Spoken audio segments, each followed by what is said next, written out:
What's up, guys? Today we are checking out Secrets of the Euro. Quite a different video, to be honest, but I really want to check out the secrets of the Euro. It's something I've never seen before, so let's check it out together, guys. Go ahead and smash the like button, subscribe, and let's get right onto it. 2002, most European countries had their own independent currencies. France had the French franc. French Italy franc? had the Italian lira. And Finland had the Finnish marker, to name Wow, just a few. seriously, every single country had their own currency, which is absolutely crazy in my opinion. So good thing the Euro came out. I don't know if that's a good thing or a bad thing. Let's find out. It made trade and travel a lot more complicated, as you needed to change your money for each different Yeah. country, often incurring exchange rates, commissions and fees. What's more, there was often vast disparity between the values of each currency. Whilst the Italian lira banknote stretched all the way up to 500,000, the highest denomination French franc was only 500. So if you were visiting one from the other, it would be very difficult to gauge how much you were actually spending. In practice, it was a nightmare. The case for a shared common currency was therefore an obvious one, and it was an idea that had been talked about and was being worked towards for decades. Without getting into the precise history, the euro as we know it was first introduced for non-cash transactions on New Year's Day 1999, and then the first banknotes and coins on New Year's Day 2002. The only countries that did not adopt the currency were Denmark and the United Kingdom, although there are several other EU countries who don't yet meet the economic criteria, but will make the change once they do. And since those first banknotes were launched in 2002, they've just finished releasing a new and updated series, which this video is going to take a look at. Now, I'm not going to get into any of the pros and cons of the currency, or any of the economic arguments or considerations. Instead, I'm going to approach the euro purely as a banknote collector, as someone who likes shiny and colourful objects with a cool story, not as a critic of the currency itself. If you enjoy this video, please consider subscribing. Now normally I'd go through and talk about each banknote individually, but with the euro it makes much more sense to talk about them collectively. These new notes are known as the Europa series, and they are very much a series, with each denomination just a slight variant on the overall design. Yeah. Like the previous series, the notes have retained their size, colour, and the theme of European architecture. I don't know, I think the texture, the quality of the European notes, I actually like them, to be honest. I also use euros here in Cyprus, where I currently live, but man, I don't know, I like it. Here in Cyprus we had the like pounds, lira they called it. So I don't know, I was young when the change happened, so I don't really remember much, but still. Each denomination displays a window or doorway to represent openness and cooperation, whilst the reverse depicts a bridge, symbolising communication. The €5 sees a classical architecture style, the 10 Romanesque, the 20 Gothic, the 50 Renaissance, the 100 Baroque, and the 200 a 19th century iron and glass theme. The old 500 note had the theme of modern 20th century architecture, although has been discontinued and is slowly being removed from circulation. Really? I did not know that it's slowly being removed. I still see like 500 banknotes like wandering around, but are they actually trying to remove them? That's interesting. Importantly though, none of the specific doorways, windows or bridges shown are real.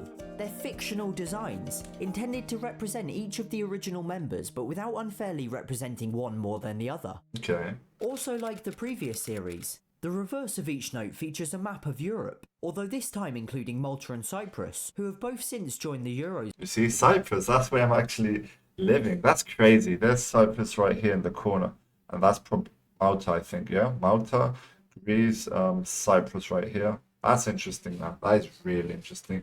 Zone, as well as a tiny section right in the bottom left to show the Canary Islands and some of France's territories. But that's about it for the similarities. So what exactly has changed? Well, the denomination in the bottom left has been replaced by one in green colour changing ink, making it difficult to replicate. Okay. And on the 100 and 200 notes, it even contains tiny euro symbols. There's Even also harder a larger to copy. holographic strip on the right, this time containing an image of Europa, a figure from Greek mythology after whom the continent was named.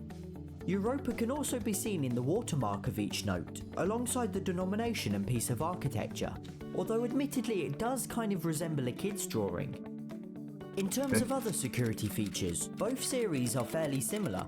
Obviously they all feature the Orion constellation, a group of 5 circles or donuts which can be detected by printers and computer software in order to prevent photocopying. This feature was included on banknotes in secret for many years, until a member of the public first detected it on a €10 note, hence the name and the fact that it sort of doesn't really resemble Orion.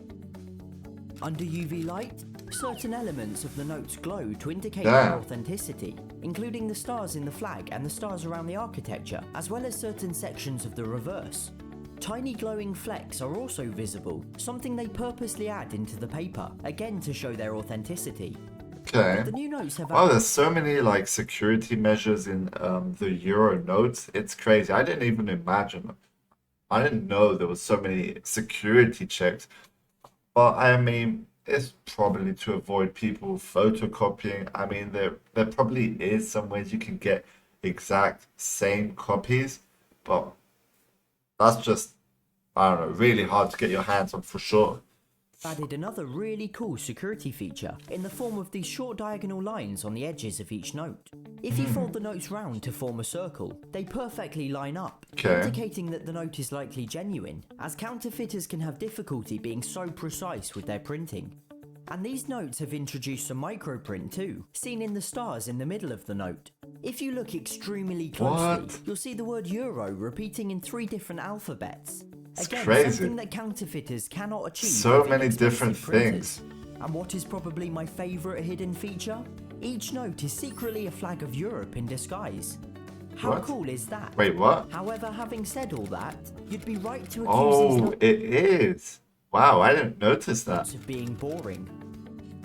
They're deliberately plain and You see the stars here? All around, forming like Europe. devoid of any Flag. personality. Europe is an exceptionally diverse continent, with the finest architecture on the planet, and yet they've opted for fictional designs. But I do understand it. These banknotes are used by an ever-increasing number of countries, and they can't be seen to favour certain ones. And where the banknotes fall short, the coins certainly deliver. The euro coins are arguably the coolest and most collectible in the world. Each country has their own designs, and they can therefore be much more personal. The Colosseum features on the Italian I do know in the €2 not notes, coins in the €2, you can literally find like designs. So people actually, I had friends that actually collected €2 coins, and each one had different designs on it, like from different parts of Europe. So that's a really interesting.